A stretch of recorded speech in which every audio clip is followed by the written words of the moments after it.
Are we ready? Okay, we've got a relatively, just like yesterday, we started the day with a briefing on tree canopy, and then we had bills on tree canopy and forestry. So we're trying to, be topical with these briefings. And so today we have some bills later on sunsets. So to educate us on sunsets, we've got a power duo, none other than my good friend Vicki Gruber, Executive Director of the Department of Legislative Services, and Michael Powell, the Director, Office of Program Evaluation and Government Accountability out of DLS. And so why don't you all come up to the table and take the time you need. And I see we've got a PowerPoint. So Ms. Gruber, I would like you to lead off. Great. Thank you, Mr. Chairman and members. Good afternoon. So we were asked to come and talk about sunset evaluations, but I can't really do that without giving you kind of the background of how we established the Office of Program Evaluation and Government Accountability and how we changed the sunset process, which occurred back in 2019.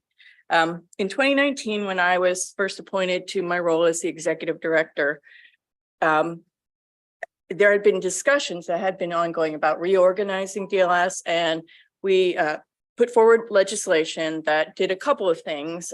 First, it created an Office of Operations and Support Services, which sort of brought together all of our IT, HR, finance, graphics, and design under one office, which is currently headed by Lori Mathis. I'm not sure if you know her personally, but she's been terrific in that role. And the other thing it did was create the Office of Program Evaluation and Government Accountability. And at the time, I had worked in the legislature. This is I hate to say it because it ages me, it's my 24th year working for the General Assembly in one capacity or another.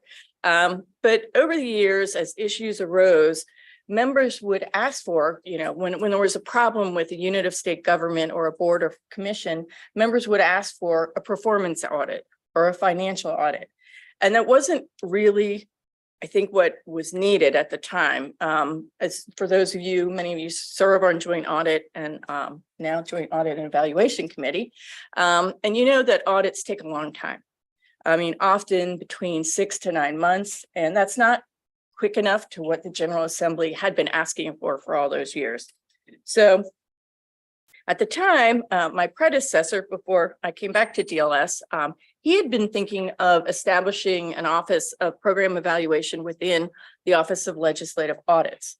And after talking to legislative audits, I determined with their assistance that probably wasn't a good fit, that they're terrific auditors, but looking at something from a public policy standpoint and trying to evaluate what is happening here and what needs to change is not something that they do. I mean, their audits, both the financial audits and the performance audits, they're both subject to Governmental Accounting Standards Board's regulations, and doesn't have the same nimbleness or flexibility to respond quickly to issues that the General Assembly has found. And audits, they're very observational in terms of are you in compliance with these standards? Whereas a program evaluation is intended to look at how and why and what next, and help the General Assembly come up with, here we've taken a look at this and we're going to help you. We're going to come up with our best practices and recommendations. And Mike's going to talk about what they've been able to do shortly. But that was the goal in establishing the office. And at the same time, DLS analysts for many years had remarked that why are we doing these sunset reviews? We've got 70 or so boards and commissions. We're doing sunset reviews, regardless of whether they're needed, regardless of whether there's an issue at a particular board and commission. We just go in and we do these sunset reviews when there's so much else happening in state government that the General Assembly may want us to go in and look at and provide recommendations. So when the legislation passed, it did two things. It revised the sunset evaluation process, but made it clear that all the boards and commissions were still subject to an evaluation. So if at any point, and there's a couple ways you can get to a program evaluation. One is through the Joint Audit and Evaluation Committee. One is through me directing a program evaluation to be done, and one is Mike, as the director of the office, can undertake one as well. And all of those things have happened so far since the establishment of his office. What I will also say is at the time the legislation passed in 2019, one of the discussion points was, should we even have sunsets? We've never sunsetted a board. They always go on. At the time, the members that we worked with on the legislation felt that the sunset evaluation was the sunsets of these boards was an important tool for the General Assembly to maintain, so that as these boards came up for sunset, if there were issues or concerns, that was another tool that the General Assembly could utilize to hold them accountable. So that's why the sunsets are still in statute. Under the new Office of Program Evaluation, these boards and commissions can be evaluated, but Mike and his team are able to be more nimble and more responsive, and also look at things beyond 70 boards and commissions that may or may not need to be evaluated. So with that background, maybe I'll turn it over to Mike for his presentation, and then of course we're happy to answer any questions.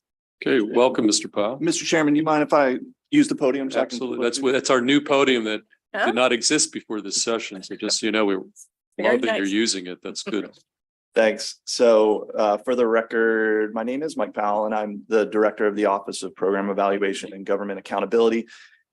Put the mic a little closer. Yeah, Thank you. Sure. Thanks so much. And I hope not too much of this is redundant from what Vicky said, but let's go back a long time ago to before 2019. And at that time, most boards and commissions were scheduled to terminate or sunset every 10 years unless they were renewed. And as Vicky described, in year 7 of that cycle, DLS would do a preliminary evaluation. They'd submit it to the Legislative Policy Committee, and that would have a recommendation on whether a fuller evaluation should be done. In some cases, that was recommended, and that evaluation would have been done in year 8. And many of those reports are available on our website, on General Assembly's website. The DLS could also recommend and request a waiver from doing that full evaluation. And that was granted in a lot of cases where it didn't, the LPC didn't see fit to spend however many hours of staff hours to do a fuller evaluation, say the Board of Boiler Rules. I think that's an actual board. So that's how things used to work. And then as Vicky described, few of those boards and commissions were ever sunset, if any ever were. I believe back in maybe 2010, a part of a board under what was then Dollar may have gone away, but not the entire board. And then several of those boards and commissions had been renewed 3 or 4 times, over a span of 30 to 40 years.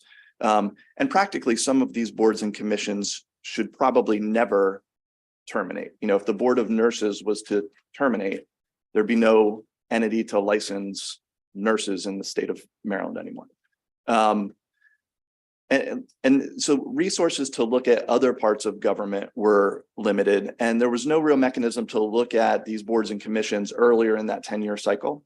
And then finally, as Vicky described, the ability to look at urgent needs or evaluate entities that weren't boards and commissions was sort of limited to asking OLA to do performance audits in many cases.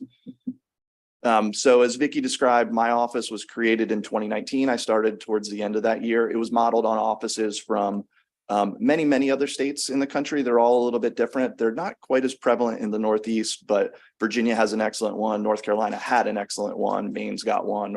New Mexico's got one. Again, all a little different, but doing similar work for their legislatures. So my office has the ability to evaluate any executive branch entity, and it's actually more expansive than that. So basically anything that gets state dollars, we have the statutory authority to do an evaluation of. And as Vicky said, boards and commissions are still subject to termination and would need renewed or extended in order to continue to exist, but they're no longer required to undergo a sunset evaluation. They may still be done at the direction of the LPC, the JAEC, or a couple of us at the Department of Legislative Services. So just quickly, I want to walk you through what in 3 years included a couple of COVID years we were able to get done. I mean, I won't go through the entire list, but on the left is what we have done to date. And that includes looking at emergency procurements, looking at how many people that leave correctional institutions do so with an official state identification card. Most recently, we've done a report that's gotten a fair amount of attention on the Rawlings EEA financial aid grants to low-income students who are hoping to attend college. Right now, we're doing one on a small business loan program out of the Department of Housing and Community Development called Neighborhood Business Works. And we're looking at the Center of Excellence on Problem Gambling, which is sort of overseen by the Behavioral Health Administration at the State Health Department. And then for the first time, we are actually going to be looking at a board. It's not a sunset, it's just a program evaluation. But the Board of Nursing I've already notified them that we'll be doing an evaluation of them based on a number of issues that are fairly public around mostly how quickly they're able to license applicants and how quickly they're able to investigate complaints against nurses. So we're going to take a look at that with the goal of having that done before the end of the year. Vicki wanted me to mention, I think, that we also were able to staff the Senate Vaccine Oversight Work Group a few years ago with Senator Washington. And that was the kind of flexibility that we had to be able to do that kind of work. Yeah, I would just say we would not have had the internal resources in DLS without Mike's office to staff that kind of a work group if his office didn't exist. The staff that were doing sunset reviews was OPA staff, and they were only available to do it during the interim. They could not, with their session responsibilities, they couldn't undertake that kind of an effort. And so Mike's shop is able to do that. And as we talked about, able to respond to needs more quickly. Yeah. And the other thing I'll say is that we've slowly grown, but we're still a small office. I have 5 staff, the ability to bring on 1 more at the time, I believe, plus myself.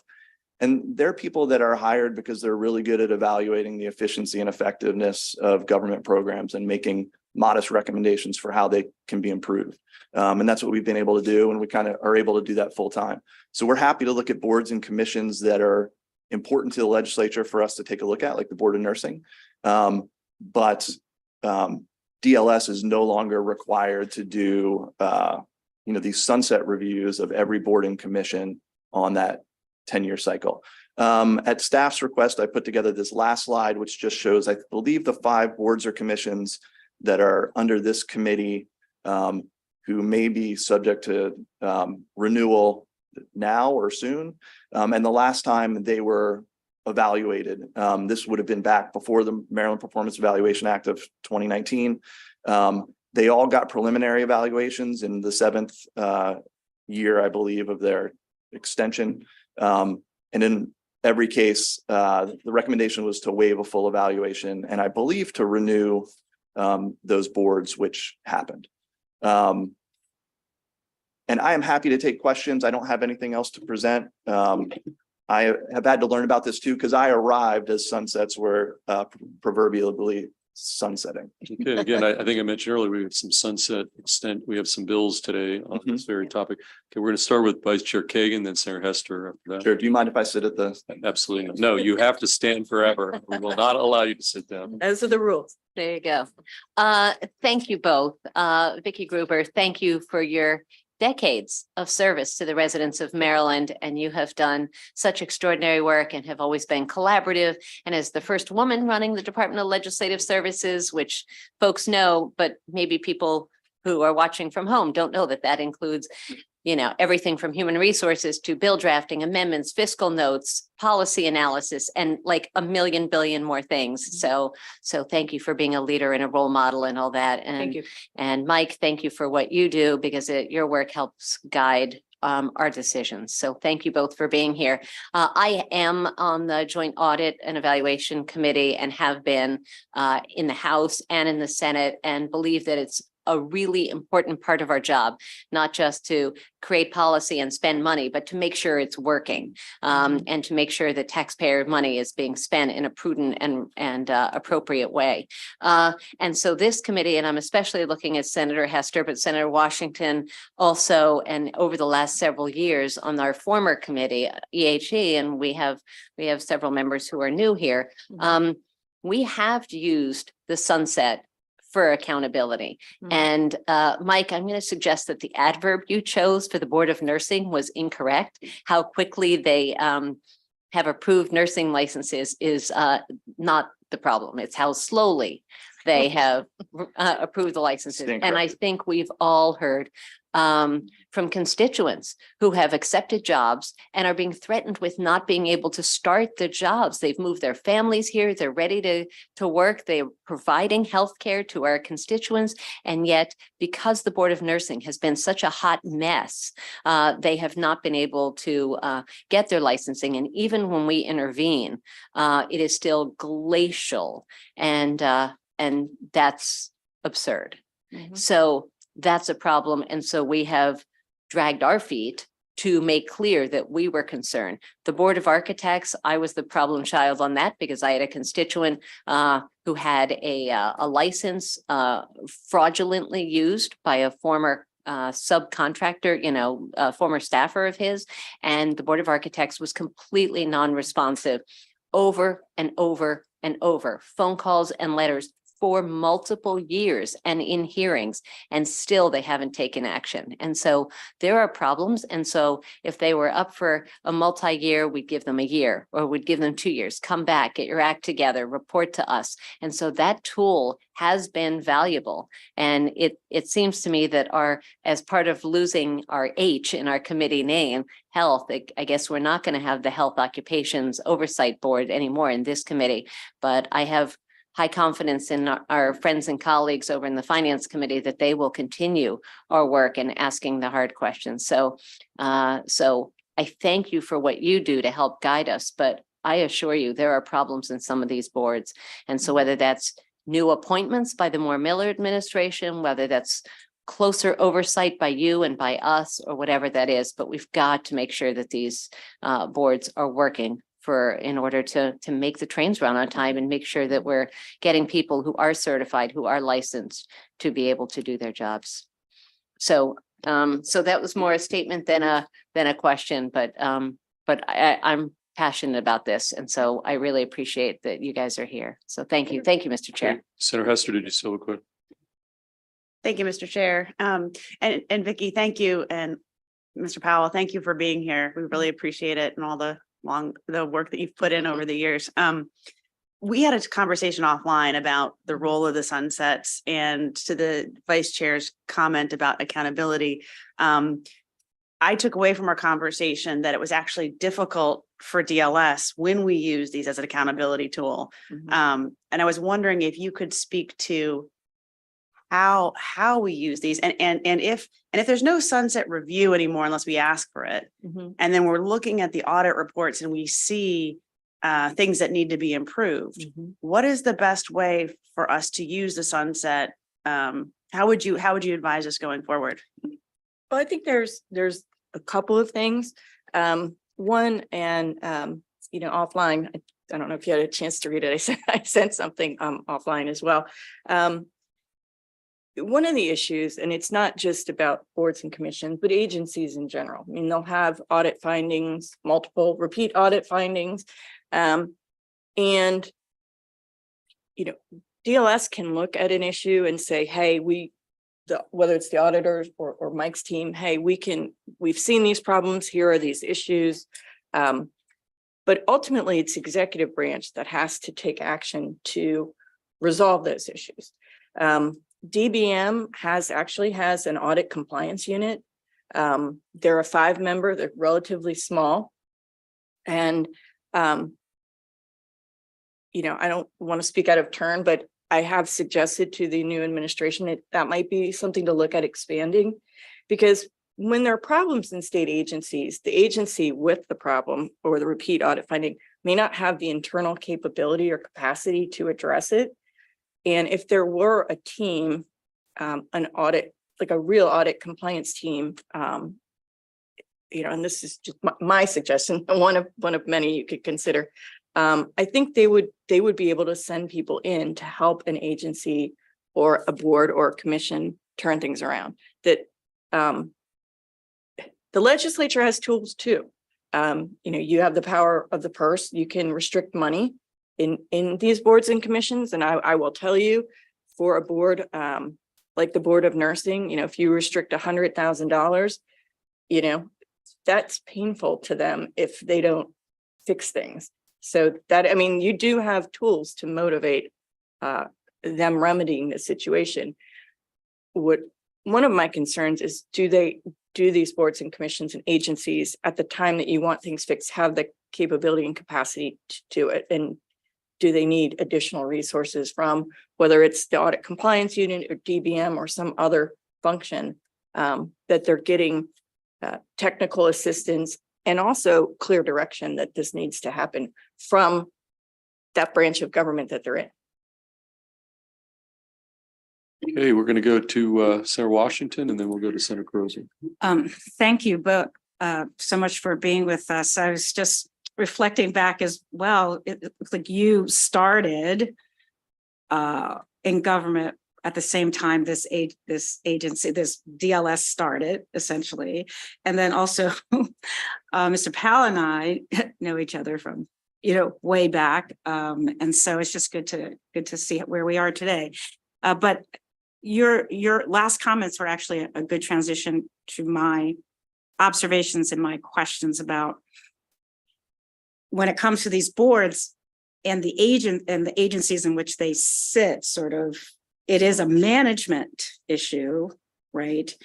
And that is a challenge for us, in that we set policy, we set the budget, but how it's actually managed or implemented, we don't have our hands on it, so to speak. And I know in particular with some of the boards, and I remember last year I piled on with nursing, but also found that actually a number of boards, and then I found, well, they don't have computers and they don't, and like a lot of agencies, there are vacancies. And so, as we're evaluating, I guess why I would wonder, while we're looking at nursing, should we look at, do all of our boards that we believe have a role to play have the staffing, have the infrastructure? One of the things that was explained to me about the processing of the license renewals, that it's just very old technology, and there's still some part of it that's paper, and then and on top of being understaffed by 14%. So even if there were management issues before, right, they were compounded through this. So in your evaluation, so this office's evaluation, are you also looking at, when you say capacity, it's not just the workers, is it also the technology they have, the funding, the staffing? Is that part of what we will get? Absolutely. Some of the first things that we'll do when we will look at any agency is understand, like, what is their staffing and how has it changed over time? What's their current vacancy? We'd look at their budget. We'll compare them to other states that are somehow comparable. So I'm already looking at boards of nursing in Arizona, which has a similar number of registered nurses as the state of Maryland does. Just as an example on the staffing side. So Maryland's Board of Nursing has 3 investigators to look into complaints plus a supervisor. And I believe, I might get this wrong, but they have a backlog of complaints in the thousands. And a quick look at the Board of Nursing in Arizona, similar number of nurses. I don't know if it's a similar number of complaints, but I believe they have 12 full-time staff dedicated to doing those investigations. And I think they also have a team of attorneys who are dedicated to helping out with that work. So maybe Arizona has too many, maybe Maryland's is just right. But that's the kind of thing that we'll look at to understand, what do they need? And a lot of times, like, we do work that is very data-driven, fact-based and objective. And so it's not just someone saying we need more people, we need more money, because I know we hear that a lot of time, and it's not always connected to some evidence. If we say something like that, it'll be because we've done that deep dive analysis of this place and determined that, you know, this is a backlog that in no way could they address with the resources that they currently have. Two questions. There's a governor's office of performance improvement. I don't know if that's new or if it always existed. Okay. It was new under the prior administration. Oh, okay. So is there communication there, or, yeah, it looks like it was created by executive order. So My understanding of the history of that was that the going back two administrations, what used to be the state stat office evolved in the last administration into the governor's office of performance, whatever. And they got more into sort of like business process reengineering type of things. Yeah. And obviously that will be whatever the new governor wants it to be.